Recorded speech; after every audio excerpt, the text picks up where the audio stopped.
Welcome to another video about cryptocurrency. This is Eddie. Thank you for joining me. Hopefully you're having a great day. Please like and subscribe.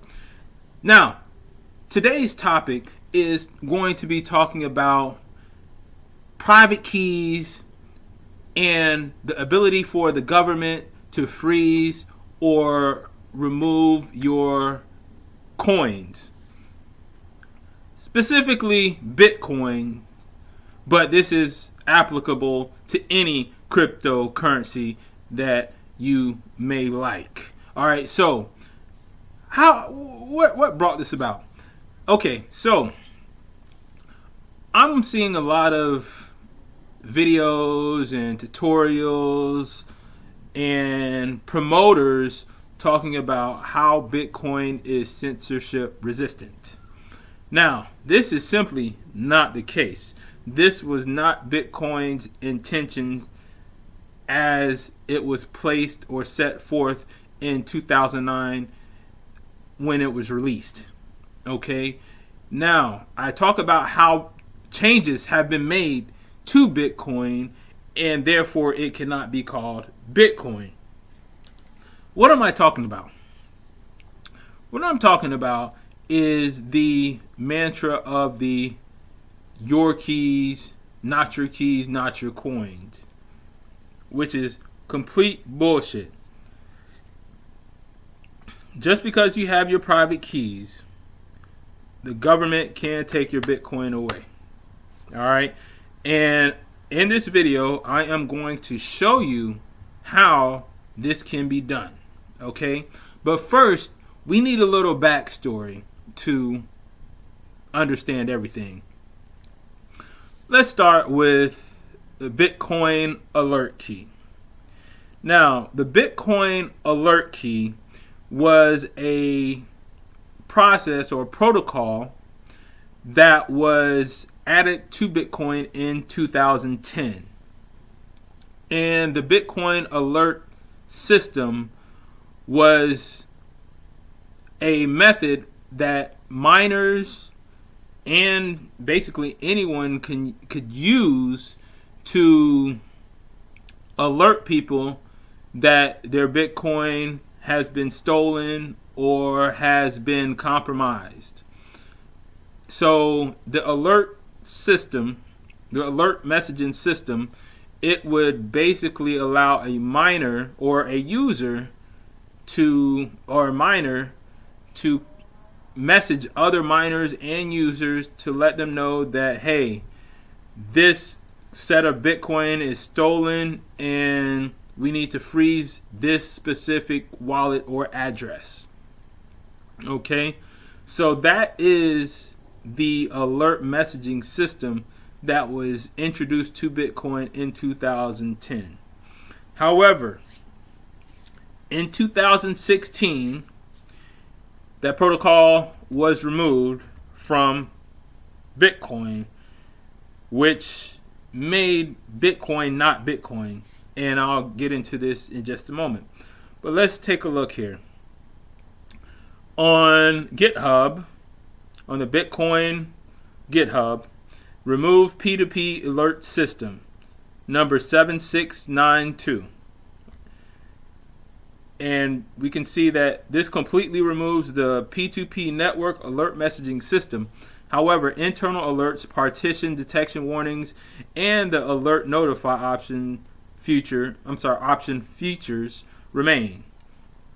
The purpose of the P2P alert messaging system is to communicate severe network issues which can be achieved using a variety of traditional means rather than the Bitcoin P2P messaging layer. A decentralized system should not have privileged users able to send alert messages on the Bitcoin network. From the perspective of the Bitcoin Core project, if we need to communicate with core specific users, it can be done using existing public channels, website, Twitter, Reddit, Slack, as well as an opt-in Bitcoin Core announce only mailing list. So what you have here is the Bitcoin Core developers removing power from basically the Bitcoin system and taking power to their own system, which is they want to create a mailing list and they want to be the power, the center of control. See how this works? Instead of empowering the Bitcoin system, they grabbed that power and said, no, we're not going to give the Bitcoin system power. We're going to take that power for ourselves. This is what happened in 2016 when they removed the alert key. And I talk about this in the book. Okay? So, an analogy that I use in the book is the Wright Brothers. The Wright Brothers patented the airplane. If the Wright Brothers left some Joe Schmo in charge of their airplane while they went on a vacation, and Mr. Joe Schmo chopped off the wings of the airplane and added 2 more wheels to the airplane, which would make it look similar to an automobile, he couldn't call this new craft an airplane. Joe Schmo's new craft might be accepted by the world, but it could not be called an airplane because an airplane was patented by the Wright Brothers. All right? So, that's an example I use in the book. Now, you can't call something Bitcoin and it's not Bitcoin. And BTC is not Bitcoin. Now, let's go ahead and take a look here and how the alert system is used. And this goes back to what I talked about initially, is how your coins, your Bitcoin, can be frozen and moved by the law, by the government. But before I get into this, I want for you to understand that Bitcoin is not decentralized and your favorite cryptocurrency is not decentralized. What do I mean by this? Let's take a look. We're going to go ahead and look at Ethereum. This is the Ethereum mining hash rate network. Okay? This is at Mining Pool Stats. And I tell people this all the time. They don't get it. But take a look down here. There are 4 nodes here that control over 55% of Ethereum mining. The Ethereum network right here. Ethermine.org, f2pool.com, hiveon.net, poolin.me, and you can throw in 2miners.com. All right, they control most of the ETH network. Okay, so as long as these 5 nodes agree that your coins at your address do not belong to you, as long as these nodes agree, they can take your coins and place them into a completely different address without your permission.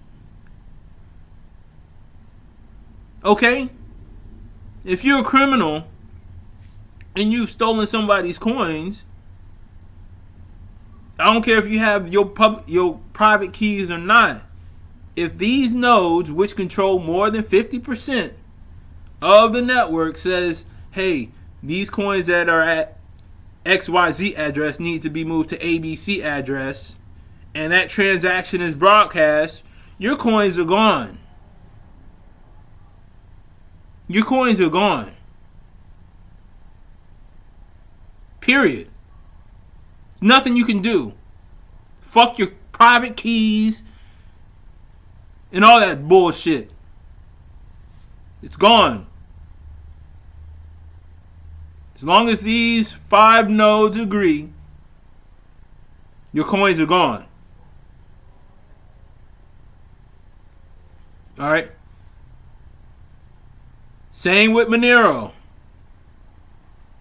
MineXMR.com and supportxmr.com and Nanopool. These 3 right here. If a judge If a U.S. judge says that your coins are stolen and your coins will be frozen or moved to a new address, and these 3 nodes agree, your coins are gone. Fuck your keys and your private keys. Your coins are gone. Now, let's go back to what I was talking about. Johnny Law. This is a chapter here. This section here, let's go ahead and read it. Bitcoin and cryptocurrencies are not out of the reach of the law. So many people think that just because they have their private keys to their wallet that the U.S. government can't take their coins. People think they can be outlaws because they have the private keys to their wallets, which means that the government can't seize their coins, which is false. Okay? And as we have seen, the majority of most networks are controlled by less than 10 nodes, as we just seen firsthand. If a court rules that a criminal has funds on any of these networks, the steps needed to seize those coins would be easy and straightforward. A court would only need to send a direct public order to the top few nodes, which were the 4 or 5 nodes that we just discussed. The order to the nodes would likely have 2 options. 2. The first is to stop operating the illegal software that is being used to evade U.S. laws and regulations. A U.S. Supreme Court case sets precedent for this ruling, as a specific peer-to-peer software was deemed illegal in the MGM versus Gronkster case in 2005. The court ruled that the software was designed with the intent to conduct illegal activity, making it illegal. Now, I did say cryptocurrencies are a scam and are fraudulent, but that's not this video here. It's a totally different video. Therefore, any peer-to-peer software, Bitcoin or cryptocurrencies, that is being used to break the law can be seized, and the operator or nodes and exchanges can be held accountable. So, a cease and desist letter to the nodes of a particular software is an option for the U.S. courts. So, all they would need to do is send a letter. U.S. court would send a letter to these 4 or 5 nodes and say, stop mining. If you don't stop mining, your domain name, your bank accounts, your computers, your assets will all be forfeited and confiscated. Okay? Same with Monero. These 3 nodes here. Court order, cease and desist. That's the first option. Second option to the node from the court would be to update the mining software to make it compatible with the U.S. laws and regulations. This update may include some of the node alert systems, the P2P systems that we just discussed at the beginning of this video. The alert system would be designed to provide alerts to limit or restrict transactions of addresses deemed illicit by the U.S. courts. Included with the update would be Bitcoin addresses or cryptocurrency addresses that the U.S. court has already ruled in violation of U.S. laws. Therefore, if the node chooses this option, upon the date, all of the funds of the addresses listed by the court order would be seized or frozen. Your funds would be frozen or seized, taken away. Period. Because these operations, Miner XMR, Ether Miner, all of these businesses are not going to jeopardize their computer equipment, their domains, and their bank accounts for you. They're in the business to make money. Okay? So get this idea that these businesses are going to stand up to the government for you. No, they're in it to make money. So that is this video. Your keys, your wallet, your coins, your private keys is bullshit. All right? Period. They're trying to sell you a dream, and again, everything outside of Bitcoin is a scam. But this video was about not your keys or your keys. Don't give a goddamn who keys they are. Those miners say, the government says that the funds that are in your wallet do not belong to you. They're gone.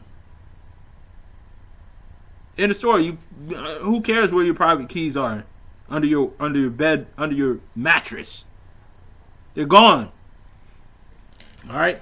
So, get that out of your mind. Get the book. Get enlightened. Stop being scammed. I'm out. Make sure to check out my book, How to Bitcoin, the $1.7 trillion cryptocurrency scam. After reading this book, you will see how millions of people are being scammed by the cryptocurrency industry. Buy it on Amazon. Have a great day.